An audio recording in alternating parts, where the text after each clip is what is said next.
ബന്ദിപ്പോരിൽ ഏറ്റുമുട്ടലിൽ ഒരു ലഷ്കർ-ഇ-തൊയ്ബ കമാൻഡറെ വധിച്ച് സൈന്യം. കൊല്ലപ്പെട്ടത് അൽതാഫ് ലല്ലി എന്ന ഭീകരനെന്ന് റിപ്പോർട്ട്. കാശ്മീർ അതിർത്തിയിൽ പാക് പ്രകോപനം. നിയന്ത്രണ രേഖയിൽ രാത്രി പലയിടത്തും വെടിവെപ്പ്. ശക്തമായി തിരിച്ചടിച്ച് സൈന്യം.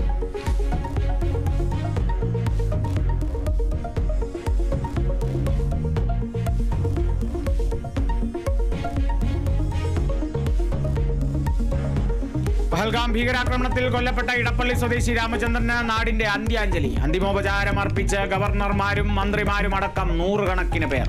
സംസ്കാരം അല്പസമയത്തിനകം ഇടപ്പള്ളി ശ്മശാനത്തിൽ.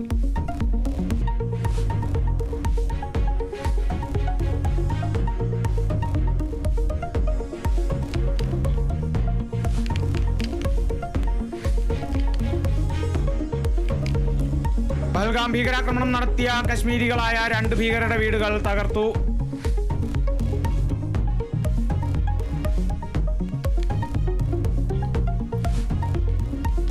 നടപടി പ്രാദേശിക ഭരണകൂടത്തിന്റേതെന്ന് റിപ്പോർട്ട്. ഭീകരാക്രമണത്തിന് നേതൃത്വം നൽകിയത് ഹാഷിം മൂസയെന്ന് കണ്ടെത്തൽ. ആക്രമണം നടത്തിയ 2 ഭീകരരുടെ രേഖാചിത്രം കൂടി പുറത്ത്. അമിത്ഷായുടെ നേതൃത്വത്തിൽ ഉന്നതതല യോഗം ചേരും.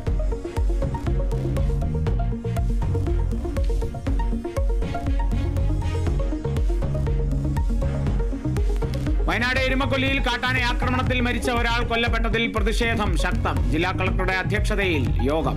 ആനയെ മയക്കുവെടിവെച്ച് പിടികൂടണമെന്നാവശ്യം. മരിച്ച അറുമുഖന്റെ പോസ്റ്റ്മോർട്ടം ഇന്ന്. അറുമുഖൻ കാട്ടാന ആക്രമണത്തിൽ കൊല്ലപ്പെട്ടത് ഇന്നലെ രാത്രി.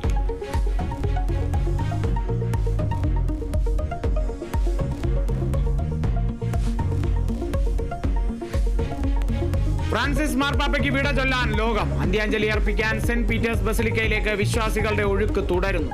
സംസ്കാരം നാളെ ഇന്ത്യൻ സമയം ഉച്ചയ്ക്ക് 1:30. രാഷ്ട്രപതി ദ്രൗപദി മുർമു പങ്കെടുക്കും.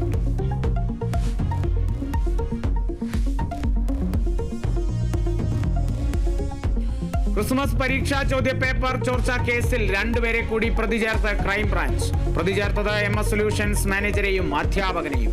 ഇരുവരും ഒളിവിലെന്ന് ക്രൈംബ്രാഞ്ച്.